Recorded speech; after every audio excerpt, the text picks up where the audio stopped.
we have very similar fields, yeah. Is there a theme, like people that are coming to you, and I know you've been working in this as a therapist for a long time, have you noticed over the last, say, 12 months, 8 to 12 months, a theme? Has this theme shifted much? Do you get a sense of what we're experiencing as a society and how that is manifesting itself in people? Yeah. So one word for me would be disconnection.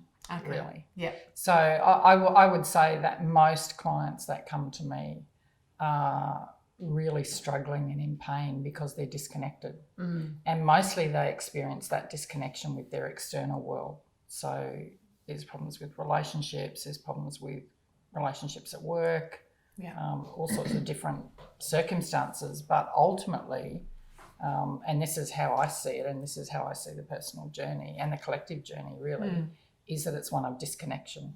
Okay. And most often disconnection from self. Yeah. So, that's one of the things that I think is not really well explored or well held collectively, this notion of disconnection.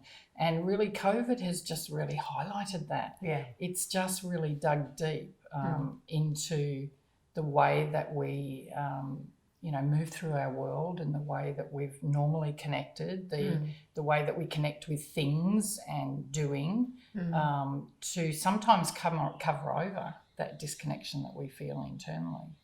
So what I heard you say was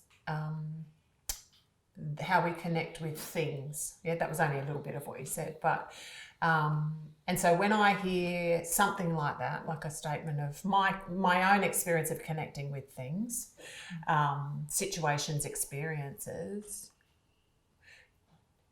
do you feel like, and you I think you were kind of highlighting this when you said, did you say cover over or something?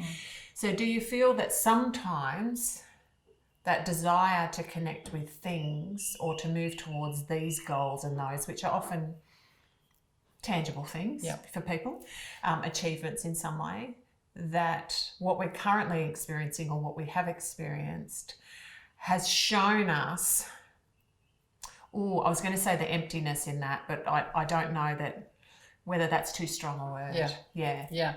I think it's two things. I think that, yes, we use things and we use busyness and we use involvement in projects and hobbies and all of those things as a distraction from what's going on internally. But I don't necessarily think that's bad. I think we do that, and being a Gestalt therapist, of course, it's about awareness. It's about being conscious and awareness of what I do.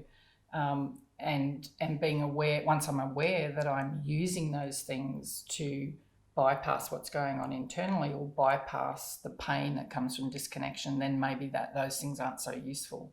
But ultimately it's about attachment. It's about wanting to feel attached, and that attachment is about having a sense of being in the world. And at times my sense of being is through that attachment to that thing. Yes. My identity. That's not necessarily a bad thing. Yeah. Because I hate to make things wrong. Yeah. It's just, it's not the full picture. My belief is it's not the full picture.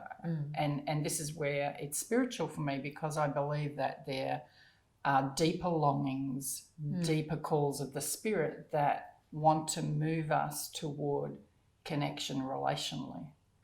So would you say that you've noticed more of a yearning or desire from people for that spiritual connection, or do you think it's always been there? I think it's probably accentuated for people that they don't know how to do it. They don't know how to get that. Okay.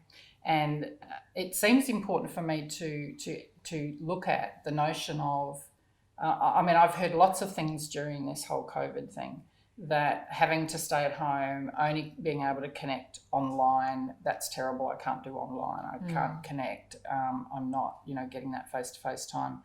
but I've had a lot of time to think about this, and I think what it is it's about the quality of the connection.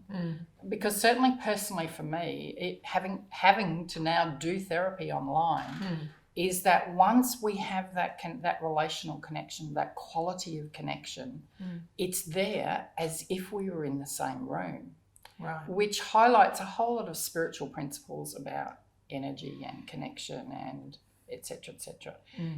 I think that we're just not used to doing that. We're not used to making those kinds of connections. So if I'm not good at making connections relationally, face to face, it's also not going to happen online.